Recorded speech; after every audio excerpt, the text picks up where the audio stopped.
If you were able to travel back in time 2,000 years and meet one of your ancient ancestors, you'd be able to blow their mind with technology. Imagine what someone living so long ago would think of your mobile phone or your smartwatch. Don't let that thought make you feel superior, though, because they might be able to show you a mind-blowing thing or two in return. There's a great deal that we don't understand about the technology of our ancestors, as you're about to find out. During the peak years of the Roman Empire, the Romans mastered the art of making glass and concrete. In fact, the concrete they made is vastly superior to the concrete we use today. Portland cement, which is about the industry standard today, would only last for about a century in a marine environment, even if it were to be reinforced with rebar. Compare that to the ancient Roman arches, breakwaters, aqueducts, and other buildings, which have remained standing for 2,000 years.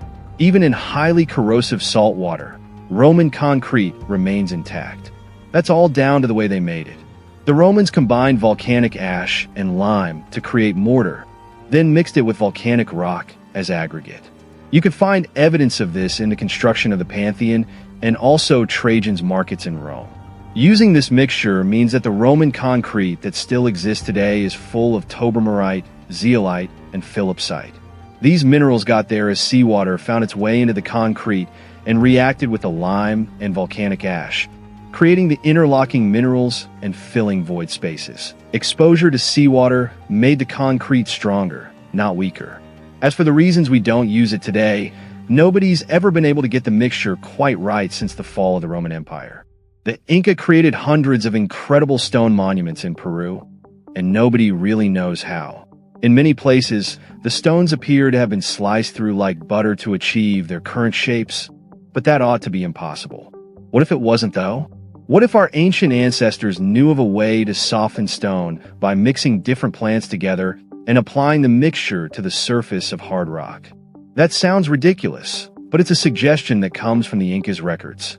Some historians have speculated that the art of softening stone happened not only in Peru, but all over the world. Look at the famous handprints of White Mountain in Wyoming, USA. How were they created?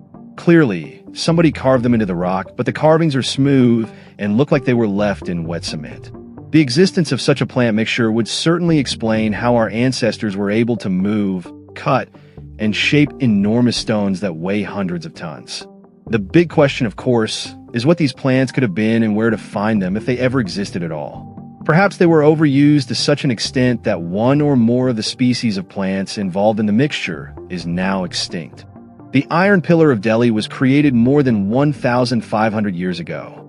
You'd never guess that by looking at it, though, because there isn't a trace of rust on it. That isn't because it's regularly cleaned and polished. It's because it's physically impossible for the pillar to rust. The iron column, which is sometimes called the Ashoki Pillar, stands 22 feet tall. Every inch of those 22 feet is coated in a rust-proof substance called misoite, which prevents the surface of the iron from being exposed to oxygen. Without that contact, rust can't occur. It's so difficult to imagine that the people who made the pillar all that time ago knew how to prevent rusting that most scientists think it was probably an accident. Their best guess is that the misoite formed under freakish one-off conditions as the hot iron mixed with lime slag and damp air while it cooled. Once it became apparent that their pillar was never going to rust, the ancient residents of Delhi looked upon it as a miracle.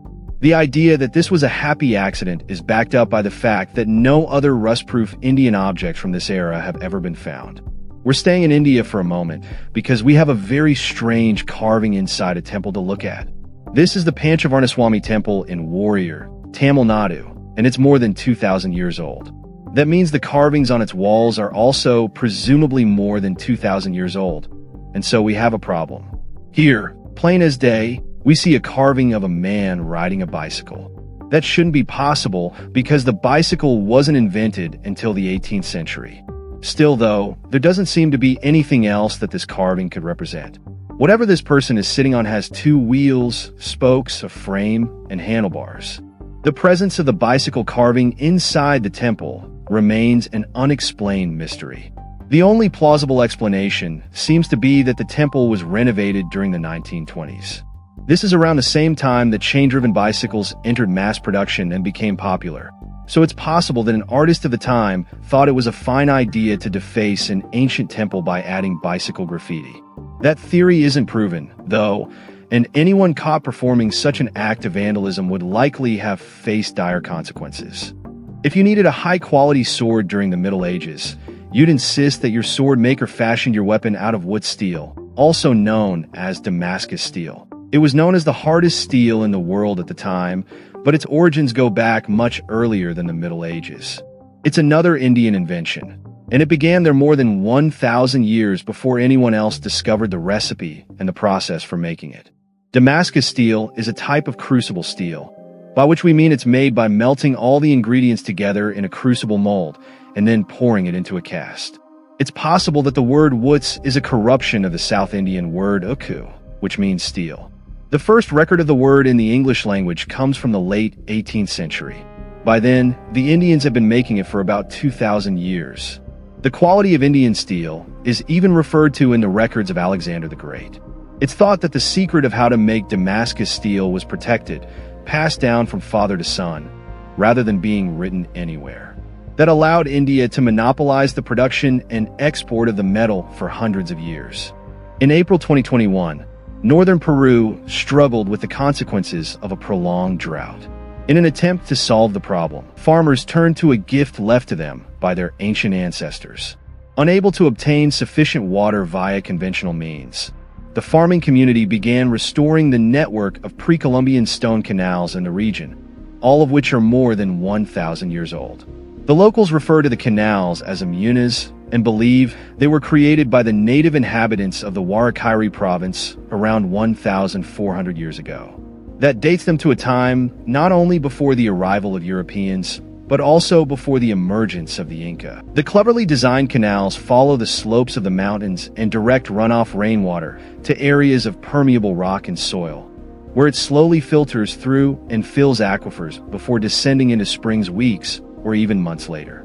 This is how the indigenous people ensured they had a supply of water long after the rainy season ended. It's thought that restoring the full canal network will take until 2025 at the least, but they've already restored 17 out of the 67 kilometers of canals and created enough water to sustain over 80,000 people for 12 months. This is an ancient solution to a modern problem.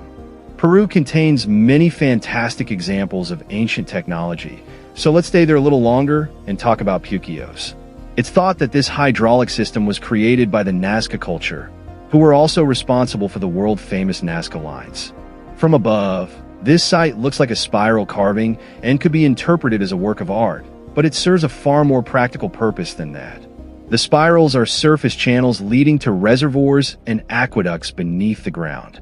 Thanks to the existence of puquios, the people who lived here in ancient times had a supply of water they could rely on throughout the dry season.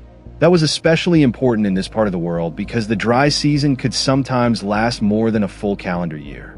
Such is the sophistication of this water system that archaeologists initially assumed that it must have been created by the Spanish after their arrival in the region, rather than by the people who were here before them, who were assumed to be too primitive to have come up with them. That assumption was both arrogant and racist. The Spanish used this system, but they didn't create it. The ancient Romans were very fond of wine and came up with some innovative designs for wine presses, but they were just as innovative when it came to designing olive oil presses. Olive oil was extremely important to the Romans because they believed it had healing qualities. The personal physician of Emperor Julian once wrote that he used olive oil as a base to make ointments for the emperor, as well as coating plasters in it before applying them to wounds. Roman soldiers, who were known to have been extremely superstitious, often drank olive oil before important battles. The most advanced olive oil press they ever came up with as a civilization was the trapedum, and the best preserved trapedum ever discovered by archaeologists comes from the ruins of the city of Pompeii. The press works by pouring olives into the bowl and then crushing them between the two large concave stones attached to the beam. The beam is connected to an iron pivot, and the whole thing was usually secured to a post which allowed stones to turn inside it. Archaeologists believe they were usually lined up in groups of 3 and produced near-industrial quantities of the prized liquid on a daily basis. We know that the odometer is an ancient invention, but we don't know which ancient inventor to credit it with. Heron of Alexandria includes a design for an odometer in his manuscript Dioptra and claims the invention as his own. But Vitruvius also produced an odometer design about 2,000 years ago and might have based his work on a design created even longer ago than that by Archimedes. The first working model, though, was almost certainly based on the Vitruvian design. It's both incredibly simple and incredibly clever. The Vitruvian odometer is in essence a wheelbarrow with one large hollow wheel full of pebbles. Each time the wheel turned, it dropped a pebble into the wheelbarrow. If you knew the circumference of the wheel, you could work out how far you traveled by multiplying the circumference by the number of pebbles in your wheelbarrow. This basic method made it possible to calculate the exact distance between 2 points for the first time. This was hugely useful to the Roman military, but it was just as useful for map makers. The accuracy of maps improved enormously after the introduction of the odometer. By this stage in the video, we should all be very clear that our ancient ancestors were capable of more than we generally give them credit for. Surely, though, they couldn't have come up with a way of refrigerating food. Actually, they did. You might think that it's impossible to create a refrigerator without electricity, but you'd be wrong. The Persians had refrigerator units 2,400 years ago, and they called them yakshals. There's a clue to their purpose in the name, which translates into English as ice pits, but it's a bad translation. Yakshals aren't pits, they're more like giant tents. The Persians built their yakshals 60 feet high and channeled water into them from nearby springs. The water was then cooled by using wind catchers, and a cooling system based on evaporation removed heat and moisture.